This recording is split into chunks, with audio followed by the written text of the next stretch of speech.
Welcome back to Inside Story. Let's introduce you to the panel. We will start with George Burrell. Morning, Tam. Attorney and nonprofit exec. Columnist Christine Flowers. Hey, Tam. Attorney and Temple University law professor who focuses on elections. Jim Eisenhower, good show for you. Yes, thank you, Tam. And documentarian Sam Katz, who also an expert on losing elections. and also on how election laws should work. Let's get going on, I guess, the big question of the moment. As Val pointed out, they've got 2 lawsuits going. Most experts say, I don't think they're going to get traction. Do you agree with that, or do you think there might be a surprise here? I'll start with you, Jim. Yeah, I think that they're not likely to succeed. I've read the opinion that Justice Todd issued. It's 139 pages. A lot of it is maps, but it's very finely written. Justice Todd is a very respected justice, and she bases the entire ruling on the Pennsylvania Supreme Court. The Pennsylvania Constitution, which is why the Supreme Court has already rejected an appeal here. There's no federal jurisdiction. So I don't see any likelihood that they're going to get a federal court involved here. Does it mean something that Alito wrote the last opinion, who was sitting on the bench right here in Philadelphia? Like, he knows this state, and he said, no, we're not doing it. Justice Alito oversees the Third Circuit. He's from New Jersey. He sat here as a federal judge before he went to the Supreme Court. Yes, he knows the politics of this area very well. So let's talk about what... I'm sorry, I will bow to Jim and to Sam and to George, and I will say right now, I think that they know a heck of a lot more about Pennsylvania politics than I do. But I read the opinion as well. I even looked at the maps. And as Val said, the issue is process. I don't necessarily see a federal remedy. That is a problem. You make a good point, because this decision was based entirely on the Pennsylvania state constitution. But the Pennsylvania state constitution does not give jurisdiction, authority, and power to a court to draw these maps. It's the legislature, and no matter how much Justice Todd and those who agreed with her in the majority say that we have the authority to do justice, you can't simply use that, bootstrap a right to redraw maps, which is within the purview of the legislature. We'll see if the Supreme Court or the U.S. District Court chooses to agree with that and take it up. Let's talk about immediately what this could mean. First of all, people are trying to figure out where they run. I was going to be in that district. Now I'm over here in this district. Who's running against me? Incumbents are now facing some new challenges. What does this mean for people trying to figure out with 2.5 months to go? Are there people who will get in or will not get in? Will we have as good an election with the best people stepping up, or people going, I can't even figure this out? I think that if you want to run for public office, you don't wait for permission. And here you have an uncertain situation. If you want to be a member of Congress, you need to announce your candidacy and get going. I always believe it's a lot easier to drop out than it is to drop in. And for candidates, say, Rich Laser, who wants to run in a district that was very much one he could win, he well may be able to win it. He can't worry about that. He's got to go out, start raising. He's got money. He's going to raise money in Western Pennsylvania. There's a couple of very significant changes. Obviously, in Philadelphia, there are 2 districts. Get out, run, raise money, and commit yourself to doing it. And then the outcome will be what the outcome is. Yeah, I'm not so worried about candidates being confused. Candidates tend to be pretty facile in figuring out where they can run. But what about voters? Are we going to see voters, challenges after the election of people saying, I was disenfranchised, I went to my polling spot and thought I was doing this, but I didn't have the information.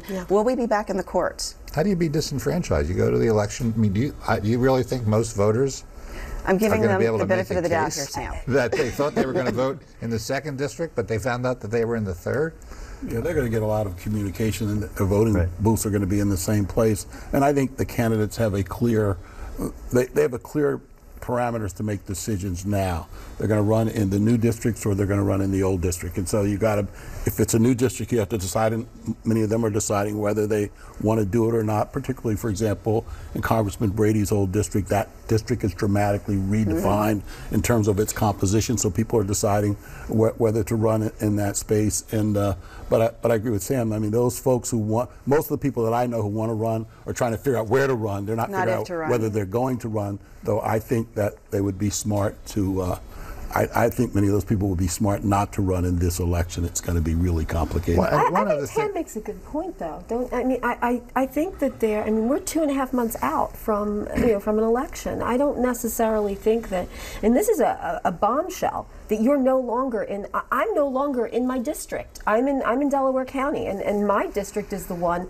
that was the most heavily impacted, I think, by this redrawing of the map. So, with all due respect to the voters, I don't think people are so well informed that within 2.5 months or 2 months they're going to be able to get back on the page. It really doesn't make any difference. If you're a new candidate, whether you were a new candidate running for the first time in the old Delaware County district or a new candidate running for the first time in the new district, nobody knows you anyway. But you will be, because neither Pat Meehan or Bob Brady are going to run the But nobody knows you. Nobody knows you to start in the existing district or in the new district. You still got to raise the money to get your name out there. Let's talk about some of these specific races. Go ahead. If you look at this map, for the first time, you actually see something. It could be argued that around the edges, but you see a district in Montgomery County. Right. You see a district in Bucks County. Yeah. You see a district in Delaware County, and you see 2 districts in Philadelphia. Whoa. Yeah. If you look at Paul Ryan's district in Wisconsin, it looks like one of the districts on this map. It's like a square. It makes sense. And these districts that we see are so ridiculous. Right. And in the end, if you believe the demographics in Pennsylvania, Democrats, the Republicans in terms of votes, almost any objectively drawn map is going to favor Democrats. It just has to, given the number of Democratic voters that are in the state. Now, is there a partisan element to this? Yeah, there is. But you've got to do that partisan element within a constitutional boundary. The weakness, though, in the last map is that the Democratic Party in Harrisburg voted for it. And that's what I brought up with Oregon. That's a bit of a problem. They were in on that one. Questions about that. But let's talk about some of these districts. Is Ryan Costello pretty much done? His challenger is still in his district, and it's a little bit now tipping more Democratic. He could go to another district, perhaps. He probably is the person most affected around here. Is he kind of toast? His district was already it was just leaning Republican. It wasn't solidly Republican. Now it's a toss-up. And judging by his reaction, he was one of the individuals calling for implying that the justices should be impeached. So he knows that he's on shifting ground there. And there is, a Democratic candidate who now, he's the one who's going to suffer the most from this. And 4-row offices in a county that has previously, not since the Stone Age, has elected Democrats, elected 4 people in jobs that the party could always control. So that's a big change. Let's talk about 2 issues for the Democrats.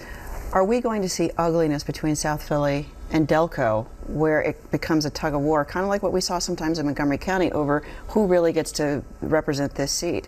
It sounds like they're already biting at each other. Well, I think there's no question that there's going to be, we've heard Delaware County leaders say that they think this is a Delaware County seat and that a person from Delaware County should be elected. There is going to be a sense in Philadelphia where we've had 3 congresspeople that there still should be a congressperson who represents that district who is from Philadelphia. I think it's going to be a really contested election, and that's going to be the battleground, but that's a fair battleground. People have a right to run for public office, and then the voters get a right to decide. I'm going to disagree with George, because with Congressman Brady's old district, South Philly, he did have part of Delaware County. He always was able to keep a balance between the Delaware County Democrats and the Philadelphia Democrats. He's not going away. He's not retiring from politics. He still chairs city committee. He's very, very adept at bringing people together and working compromises. It wouldn't surprise me that he plays a role. Is Brendan Boyle in trouble? Because his, usually when you're the incumbent, pretty good for you. Now things have shifted such. He's probably the person many people think for an incumbent for Democrats could most be in trouble. The bottom line is we've got competitive congressional districts. What a terrible idea that is. Yeah. And don't forget, 2 years from now, there's going to be a legislative election, and there's going to be another reapportionment commission. Right. And this whole thing is going to get redone, and depending on who wins in 2020, which was always a major political initiative of the National Republican Party, was to build state parties to win legislative seats in order to control congressional mapping. The Democrats had never woken up to that. They didn't do it in 2000. They didn't do it in 2010. I think they're going to be in a much different position I will running in end 2020. in this topic where I ended with the two gentlemen before. The average person out here just feels as though this is political hot potato, and they don't understand why we can't just do something that kind of makes sense. They understand it's going to be a little political.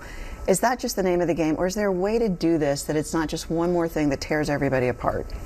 Well, you know, I mean, Or should I just be asking for It's a one more pony thing in the that's going to ground? tear everybody apart. we wouldn't be in this position had, I mean, I respectfully disagree with Val about the 2011 map. I mean, I'm a Republican, and I clearly see that my district at least looked like, you know, like a Rorschach blot, ink blot, you know, like a Disney ink blot, and it wasn't contiguous. So, I mean, the Republicans do have themselves to blame for this, what has happened right now. However, again, I have to come back to the issue.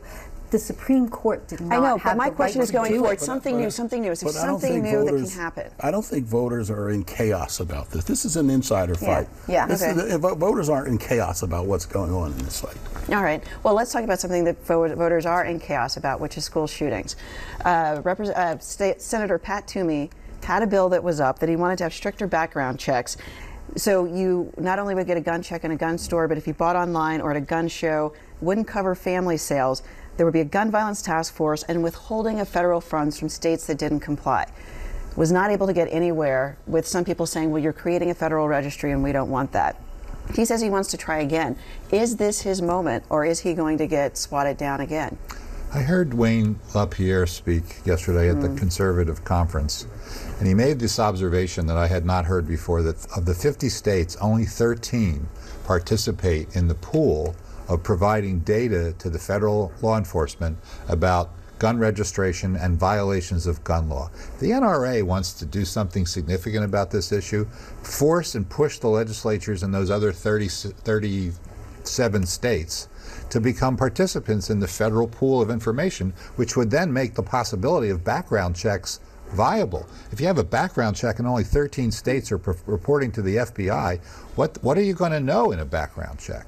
So I don't think Toomey's legislation solves the problem of enforcing states to participate. But I do think politically it's important for Toomey to show some action here. You may recall in his campaign against Katie McGinty, he pointed out his political courage in having proposed similar legislation after Sandy Hook, and nothing happened. And she came back at him and said, yeah, nothing happened, and got some traction on that issue against him. So I think he's really got to do something more this time than just propose something and let it die. We saw But it something. will. Daryl Metcalf, who's a Republican from Butler County, he put out a tweet that seemed to back up this idea that the students who were speaking out from Parkland were paid actors. This is a disgrace. Yeah. Is there any way to... What do we do Sickening. when our leaders are talking about this? Well, We have 30 seconds. Metcalf is an outlier, and we were here before when he was talking about how he didn't want to be touched by a a male colleague because he Right. wasn't that way. So Metcalf is a joke, and you just discount what he says. Unfortunately, there are people who are on both sides of the issue exploiting the youth of the children. All right, we have to But take a he's break. emulating President Trump. President Trump has made it Last- acceptable to create your own facts. Okay, last word there. We got to go.